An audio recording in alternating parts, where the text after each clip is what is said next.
Pour apporter vos témoignages sur l'actualité, Appelez Jean-Michel Apathy au 39 21. 50 centimes la minute, plus coût de l'appel. Jean-Michel Apathy, Maxime Switek. Place aux jeunes. La patronne de France Télévisions semble vouloir rajeunir son antenne. Michel Drucker dénonce le jeunisme et une forme de racisme presque. Qu'en pensez-vous ? On en parle dans un instant avec vous au 39 21. Mais d'abord, Jean-Michel, le revenu universel.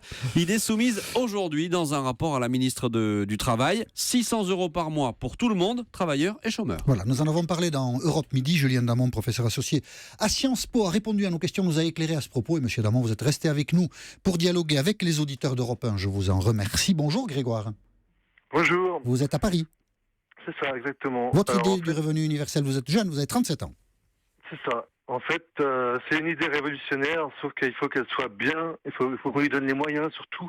Et 600 €, ça ne permet pas de pouvoir se loger déjà et de pouvoir manger par mois. Donc en fait, il faudrait que ce soit plutôt dans les 1500 €, c'est-à-dire le SMIC, pour pouvoir pour pouvoir se désaliéner du chantage à l'emploi et de pouvoir avoir un logis et de pouvoir manger. Et là, on pourra avoir un vrai revenu universel. Donc vous êtes favorable à l'idée, mais vous trouvez que parler de revenu universel est une escroquerie. Si c'est 600 €, il vaut mieux non. 1500. 600 €, c'est pas assez. C'est pas assez, c'est ça. Je synthétisais parce que, et restez avec nous, Grégoire, et Julien Damon est avec nous, pour répondre à votre suggestion. Oui au revenu universel, mais un revenu universel conséquent, sinon ça n'a pas de sens. C'est ce que dit Grégoire. Alors, Grégoire est ambitieux, mais je ferai deux remarques. La première, c'est que le revenu universel doit pouvoir s'ajouter à vos revenus d'activité. Et à ce titre, vous pouvez vous payer votre logement, ce que vous voulez. Alors, il y a en effet le sujet, mais qui est déjà à l'ordre du jour, de l'insuffisance des revenus d'assistance de type RSA qui ne permettent pas, par exemple, de se loger. La deuxième chose, c'est que si vous placez ça à 1500 € par mois, ça doit faire à peu près 700 milliards d'euros. C'est l'ensemble de la protection sociale française, c'est 33% de PIB.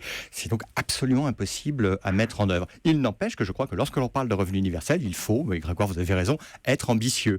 Mais pas non plus totalement utopique. Grégoire ? Le but est quand même de pouvoir se dégager du chantage à l'emploi puisqu'il n'y a plus assez de travail pour tout le monde. Donc de toute façon, il faut penser que les gens pourront vivre et devront vivre peut-être de temps en temps rien qu'avec ça et travailler peut-être en plus. Mais il faut que ce soit plus que de la survie que permette ce revenu universel. Et quand on veut trouver l'argent, on le trouve. Quand il s'agit de partir à la guerre, on trouve l'argent. Bref, il s'agit en fait juste de prolonger le système de la retraite vers la jeunesse, c'est-à-dire au lieu de rallonger tout le temps le moment où on pourra partir à la retraite, il suffit de prolonger le système de la retraite à toute la vie à partir de 18 ans. Et en fait, c'est ce système-là, c'est un revenu universel quand on est à la retraite. On peut dire, Grégoire, que vous intégrez cette idée, et c'est tout à fait votre droit, et j'essaie juste de le préciser dans une grille de lecture politique assez précise qui est la vôtre. Quand vous dites, on trouve bien le chantage à l'emploi et on trouve bien de l'argent pour la guerre. Oui, non, mais d'accord. Il faut donner les moyens à cette mesure qui est vraiment radicale et révolutionnaire. Elle permettrait de pouvoir résoudre pas mal de pauvreté, surtout plus de SDF, tout ça, puisqu'ils auront de quoi habiter quelque part et de pouvoir se nourrir et surtout qu'avec tout le boulot le chômage qu'il y a, on sait qu'il ne sera pas résorbable. D'accord. Donc, voilà. Maxime ? Oui, je vous remercie. Juste une petite précision pour le contexte, en fait. On lisait, l'idée est présente dans un rapport qui est soumis aujourd'hui à la ministre du Travail. L'idée qu'il y a derrière ce rapport, c'est de dire, en gros, avec la révolution numérique, les nouvelles technologies, des emplois vont disparaître. Et de toute façon, il n'y aura plus d'emploi pour tout le monde dans 10, 15, 20 ans. Et il faudra faire avec peut-être un revenu universel. Merci Grégoire. C'est avec 600 € qu'on pourra vivre. Oui, on a bien compris. Il faut 1500 millions. Oui, vous insistez, vous avez raison. Merci Grégoire d'être intervenu sur l'antenne d'Europe 1 et d'avoir appelé le 39-21. Julien Damon ? Oui, alors le propos de Grégoire, c'est dire qu'il faut la retraite à 18 ans, ce qui paraît compliqué en termes financiers, mais pourquoi pas. La deuxième chose, c'est qu'il a une bonne idée, c'est qu'il faut que ce soit les jeunes qui soient ciblés. Et dans la logique des revenus universels, il y a une idée en vogue et qui est intelligente, je trouve, c'est de dire, plutôt que de verser des revenus mensuels faibles aux jeunes, à 18 ans, leur confier, non pas un petit revenu, mais une dotation en capital relativement substantielle, tous, pour qu'ils puissent commencer utilement dans la vie. Il faut poser aussi la question du gaspillage de l'argent. Hein, parce que ça, si vous donnez un capital à un jeune, il ne va pas se mettre à bosser tout de suite. Hein. C'est pas sûr. Là, il y a le sujet de la responsabilité des jeunes. Quand vous leur donnez des petites sommes chaque mois, vous changez ce qu'ils ont dans leur assiette. Quand vous leur donnez une somme qui permet de se projeter dans la vie, vous changez leur perspective dans la vie. Oui, mais après, il faut surveiller que vraiment... Parce que vous êtes un étatiste et un bureaucrate. Non. Je suis pas un étatiste. Comment faites-vous pour surveiller ce que... Par exemple, s'ils doivent s'acheter une voiture, pourquoi les en empêcher? S'ils veulent s'acheter une mobilette, pourquoi les en empêcher? Ils font ce qu'ils veulent, il faut de la liberté. D'ailleurs, je précise quelque chose pour Grégoire qui va lui faire se lever les cheveux sur la tête, c'est que l'idée de revenu universel, elle est très libérale. Elle est très libérale, car s'il y a un revenu universel, il n'y a pas de sécu, il n'y a pas de retraite. D'accord. Bon. Et moi, je suis un bureaucrate. Bonjour Guy. Bonjour. Vous nous appelez de Carqueiranne. Oui, je vous appelle de Carqueiranne. Heureux de vous accueillir sur l'antenne d'Europe 1. Quelle est votre pensée à propos de ce revenu universel ? Eh bien, moi, je suis favorable au revenu universel. Je ne vais pas le chiffrer parce qu'aujourd'hui, nous parlons de 600 €, somme qui demain peut être changée, bien évidemment, puisqu'il y a une évolution. Mais je voudrais seulement dire que pour avoir ce revenu, qui pourrait être dès l'âge de 18 ans, bien évidemment, je la sortirai d'une condition qui courrait tout au long d'une vie et qui serait la participation à des associations, à une vie collective, sur une dizaine, voire une quinzaine d'années. Pourquoi ? Parce que je pense que la participation à une vie associative permet une mixité dont on a besoin et qui serait en rapport avec le retrait de ces personnes du monde du travail. Et ça permettrait aussi, et je le sais puisque je participe depuis de nombreuses années à de nombreuses associations, ça permettrait de donner ce lien culturel et éducatif qui manque à beaucoup de personnes. D'accord. Alors Guy, on va soumettre votre suggestion à Julien Damon, conditionner, au fond, poser une condition au versement du revenu universel. Dans le rapport même là, du Conseil national du numérique, ils évoquent, parce qu'il y a différentes familles de revenus universels, soit vous avez un revenu universel inconditionnel, soit vous avez ce que Guy propose, qui est un revenu universel conditionnel. Et un revenu conditionnel, il n'y a pas de meilleur mot que le salaire pour le désigner. Donc ce que vous êtes en train d'évoquer, Guy, c'est une sorte de rémunération d'État, même si ça se passe dans des associations, pour l'ensemble de nos concitoyens. C'est tout à fait fondé comme idée, mais ce n'est pas un revenu universel inconditionnel de type prestation sociale comme on en discute généralement. Mais en fait, peut-être que la pensée de Guy, si je me permets d'être l'interprète de votre pensée, on fait quelque chose pour vous, faites quelque chose pour nous. Oui, mais si vous êtes obligé de le faire, ça n'est pas inconditionnel. Voilà. Excusez-moi, Julien. Oui. Si vous êtes obligé de le faire, ça n'est pas inconditionnel. Voilà, d'accord. Oui. Oui, mais... Bien évidemment. Mais c'est ce qu'il croit. Mais c'est une position tout à fait fondée. Oui, Guy, je vous donne le dernier mot, Guy, profitez-en. Bien non, moi je pense que à force de donner sans recevoir, on arrive à des aberrations, à des gens, je ne vais pas dire pour tout le monde, mais des gens qui profiteraient d'un système et qui se reposeraient uniquement là-dessus. Or moi je suis pour une mixité. La France est forte lorsque un pour tous, tous pour un. Ah. Et ça, j'y tiens beaucoup. Allez, ça c'est une devise de... On a même la littérature qui parle de ça. Ah, c'est une devise de mousquetaire, évidemment, et c'est une belle devise. Merci Guy, donc vous êtes à Carqueiranne d'avoir appelé le 3921. Ça fait un revenu pour tous pour un revenu. Bon, voilà, mais enfin bon, ouais, hop. Merci Guy. Et je vous souhaite une très bonne journée. Maxime ? Puis-je mettre les pieds dans le plat ? Mais allez-y. Avec 2 messages sur Twitter. Sam qui nous dit un pas de plus vers un monde de feignasses. Ce sont les mots qu'il emploie.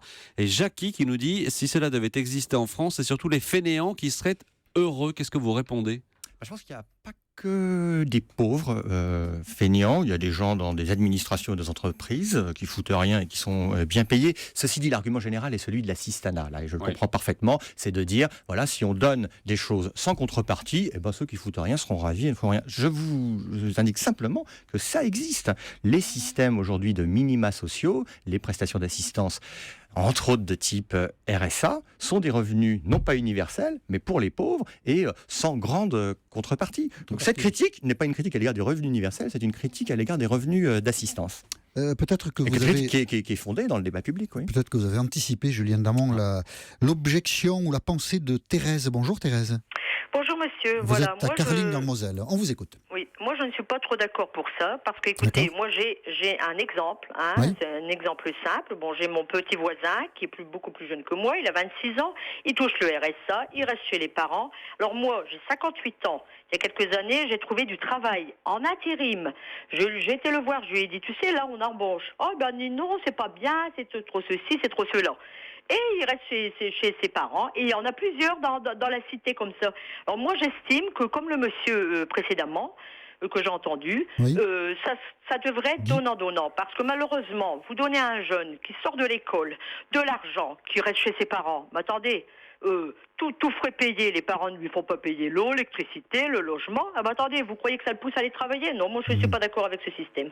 Ça doit être donnant-donnant. Il doit y avoir une contrepartie. Une contrepartie. Voilà, Thérèse, restez avec nous. Je viens d'envoyer. Sans doute, ça doit être quelque chose de partager, cette pensée. Donner de l'argent pour aider les gens, pourquoi pas, mais pas comme ça, quoi. Alors, une nouvelle fois, ce qui est critiqué là, c'est pas le revenu universel qui n'existe pas encore, c'est le RSA lui-même. Oui, enfin, mais c'est la même chose. Je suis pleinement d'accord.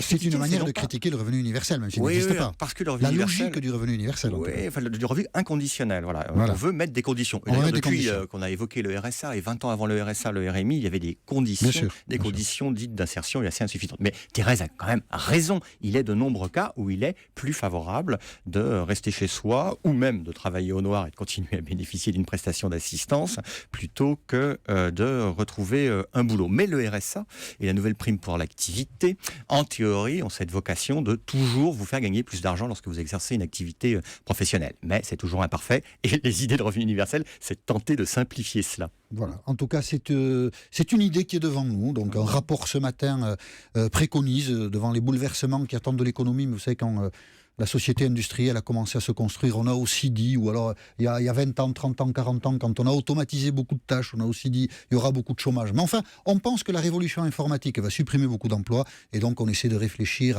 à des adaptations nécessaires. Et le revenu universel en est une. Je vous remercie d'avoir appelé nombreux le 3921 pour nous faire part de vos sentiments et de vos réflexions à ce sujet. Et je vous remercie aussi, Julienne Lamont, professeure à Sciences Po, d'avoir participé à ce débat avec les auditeurs d'Europe 1. Et nous enchaînons avec Michel Drucker, 73 ans. Trop vieux ou pas pour continuer à faire de la télé? À tout de suite. Pour apporter vos témoignages sur l'actualité, Appelez Europe 1 au 39 21. 50 centimes la minute plus coût de l'appel. Jean-Michel Apathy, Maxime Switek. Et voilà, place aux jeunes, la patronne de France Télévisions, on le disait, Pourquoi semble vous dites ça? Mais attendez, c'est le thème du jour, qu'est-ce que vous voulez que je vous dise, moi, Je croyais que c'était une déclaration de guerre. Pas du tout. La Ah, patronne de d'accord. France Télévisions semble, on l'a dit, vouloir rajeunir son antenne. Michel Drucker dénonce le jeunisme, voire une forme de racisme. Qu'en pensez-vous? Vous nous avez appelé au 39 21. Bonjour Ronan. Oui, bonjour. Vous êtes à Saint-Brieuc, dans les Côtes-d'Armor. Oui, tout à fait. Alors Moi, je voulais me mettre une petite claque à moi-même. Eh oui. Il parce faut que pas, j'en vous mérite. faites pas de mal, non. Non, mais et à tous les téléspectateurs qui, comme moi, finalement, pratiquent le jeunisme. On s'est laissé contaminer par le jeunisme. Et pour m'expliquer, l'autre jour, je voyais Catherine Laborde qui présentait la météo. Elle a, je sais pas, on va dire la très jeune.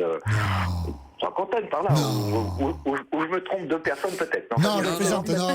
Je vous taquine. Je vous taquine. Ouais. Ouais. Et donc, je dis à ma femme, mais pourquoi est-ce qu'ils nous mettent pas une petite jeune à la place, voilà.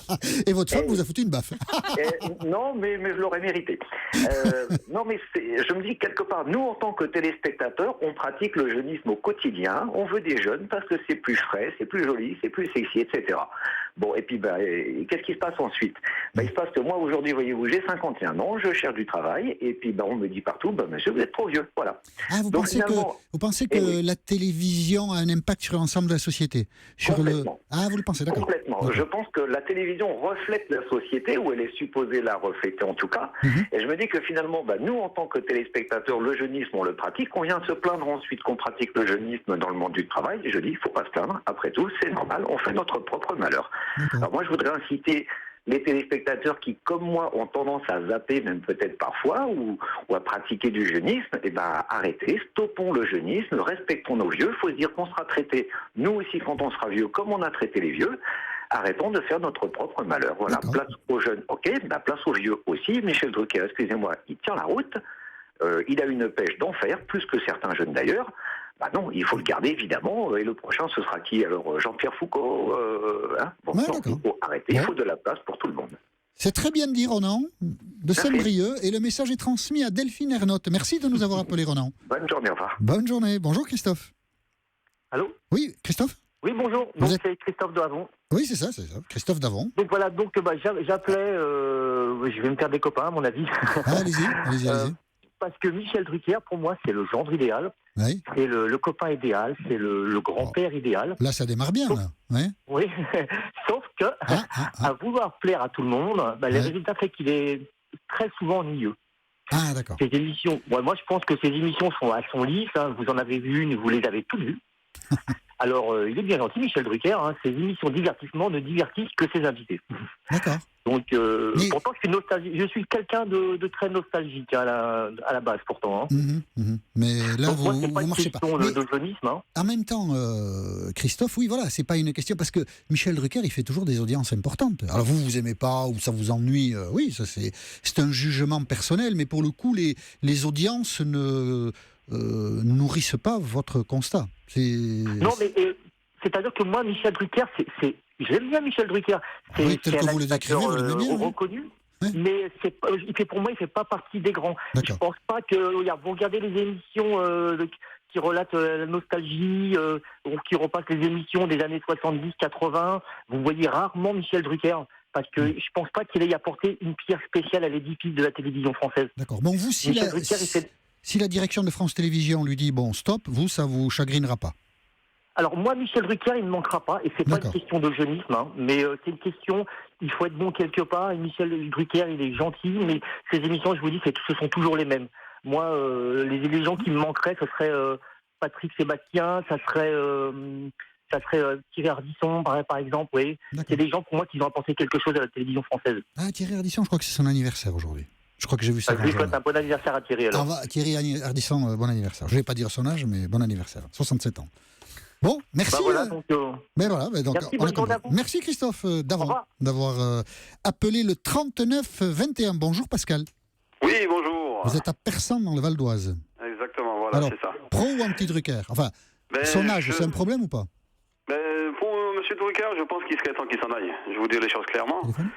Comme disait l'auditeur précédent, effectivement, les émissions qu'il présente, elles n'intéressent que les personnes pour lesquelles il invite, en fait. Et c'est souvent l'entre-soi, c'est souvent les mêmes amis, les mêmes invités qu'on voit souvent. C'est souvent les mêmes intitulés, les émissions sont souvent orientées de la même manière. Autant M. Julien Lepers, si vous voulez, moi ça m'ennuie qu'il s'en aille. D'accord. Monsieur Lepers, il vient, il fait son jeu, on va dire, il n'a pas d'influence, on va dire, sur les téléspectateurs, il fait son jeu, les gens, chacun vient, il répond, et voilà. Mais M. Drucker, s'il s'en va, moi franchement, je vous dis, ce serait une aubaine pour la télé d'avoir des nouveaux talents pour présenter de nouvelles émissions, notamment la tranche du dimanche. Ce serait quand même pas mal, je pense. D'accord, donc pour vous n'êtes pas choqué que Delphine Ernotte dise il faut changer. Vous, ça vous paraît un peu nécessaire. Voilà. Il faut changer, comme je vous dis encore une fois, sur certaines émissions qui ont de l'influence directe sur les téléspectateurs. D'accord. Vous voyez, donc M. Drucker, voilà, il y a certains invités qui viennent pas sur son plateau parce qu'il a choisi de lui-même de ne pas les inviter, notamment certains politiques. C'est parce que voilà, il a décidé que certaines personnes ne sont pas à même de assis sur son fauteuil, sur ses fauteuils. Mais il y a d'autres émissions, je pense, qui devraient prendre place et représenter un petit peu la jeunesse française dans toute sa splendeur, en fait. D'accord, donc, très voilà. bien. Attendez, parce que on a un petit coup de téléphone, je crois. Oui, on a un petit coup de téléphone, mais merci Pascal d'avoir appelé Europe 1, donc Pascal à Persans dans le Val d'Oise. Je crois que Michel de Paris nous appelle. Bonjour Michel. Bonjour Jean-Michel. Mais c'est Michel Drucker qui nous appelle. Oui, mais oui, parce que j'en ai un peu marre aussi de Michel Drucker, j'aimerais bien qu'il dégage quand même. Hein. Non mais je suis ravi d'entendre tout ça, ça m'amuse beaucoup, mais je ne comprends pas d'ailleurs pourquoi il y a une telle effervescence autour de ma déclaration dans le Figaro. Michel, vous comprenez très bien. Vous le saviez en le disant que ça allait... Je vais m'expliquer très longuement. Si vous lisez toute ma déclaration jusqu'au bout, moi j'ai aucun problème avec Delphine Ernotte que j'ai rencontré. Et je vais vous dire quelque chose, je ne suis pas du tout choqué, moins que Vincent Mélé, le patron de France 2, ou Delphine Ernotte, ou tes équipes de la 3, veuillent renouveler les marques, comme l'on dit, pour faire un langage de marketing. Ça me choque pas du tout. Moi je suis là depuis 51 ans, j'ai fait beaucoup de choses dans ma vie. Le jour où on me dira que j'ai fait mon temps, je vous assure, j'en ferai pas une montagne, ça me gêne absolument pas. Oui, vous l'avez dit d'ailleurs.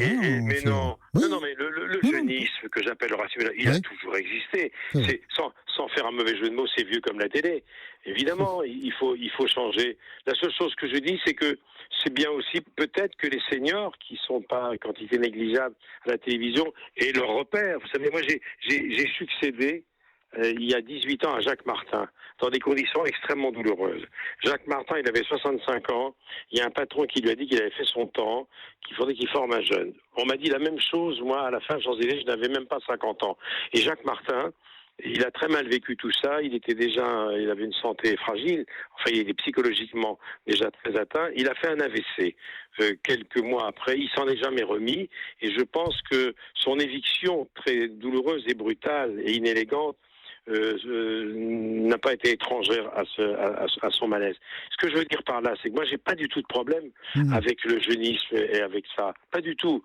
Mais il faut le dire. Quand on dit qu'il faut renouveler les marques, on renouvelle les marques, ça veut dire quoi?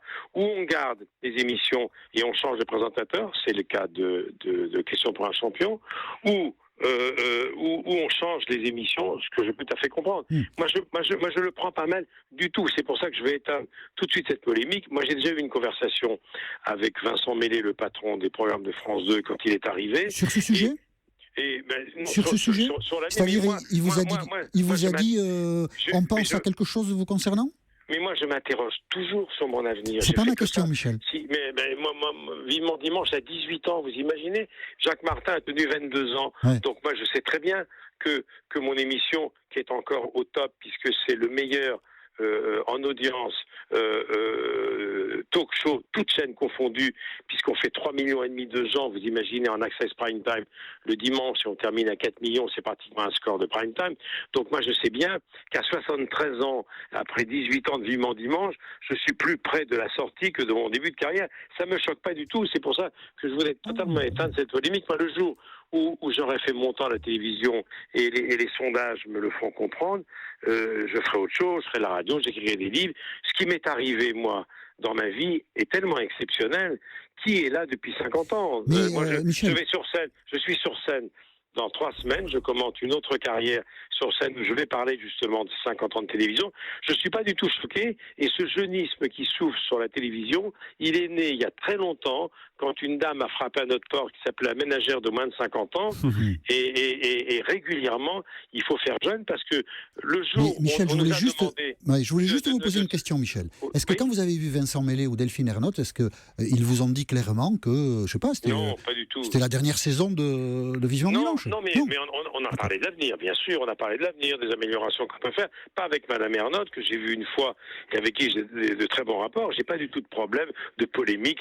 On dit, Michel Drucker répond à Delphine Ernotte, je n'ai pas à répondre à Delphine Ernotte. Delphine Ernotte, elle a dit, et c'est son métier, et elle a raison, qu'il faut toujours penser à rajeunir l'audience. Le seul problème, c'est que je suis pas certain, moi, que les jeunes, tout dépend ce qu'on appelle des jeunes, regardent la télévision avec toutes maintenant les connexions et la nouvelle technologie. Ce que je veux dire simplement, c'est que à un moment donné, c'est pas choquant de céder son fauteuil. On n'est pas propriétaire de son fauteuil. Personne ne l'est, ça je suis d'accord. Donc moi, vous savez, j'anticipe ça depuis très longtemps. On m'a déjà dit, moi, Monsieur Philippe Guillaume, qui n'est pas là, m'avait dit à la fin de Champs-Élysées, vous êtes un homme du passé, la télévision de demain ne passera ni par vous, ni par Martin, ou alors formez un jeune. Donc j'avais déjà pris ça sur la tête, j'avais même pas 50 ans. Donc je me prépare à tout ça. Il faut jamais s'accrocher à son fauteuil. La seule chose que je dis, c'est que c'est peut-être bien aussi de garder quelques repères, parce que les seniors, ils ont des habitudes. D'accord. Donc moi merci, mon Michel. public, c'est plus un public de 20 ans, je le sais depuis très longtemps, mais j'ai aucun problème de ce côté-là.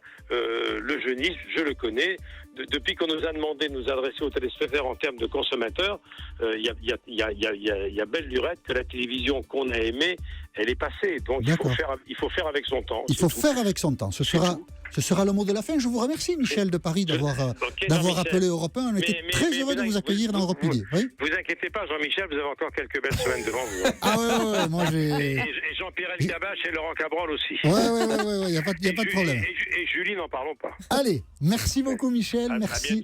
Merci à tous ceux qui ont appelé le 3921. Mais nous recommençons demain à partir de 13h10 sur l'antenne d'Europe 1. Dans un instant, les découvertes d'Europe Midi. On a plein de choses formidables pour vous aujourd'hui. Un peu de musique, de télé, une idée pour encourager les jeunes à lire. Et Mathieu Noël, un autre jeune. À tout de suite.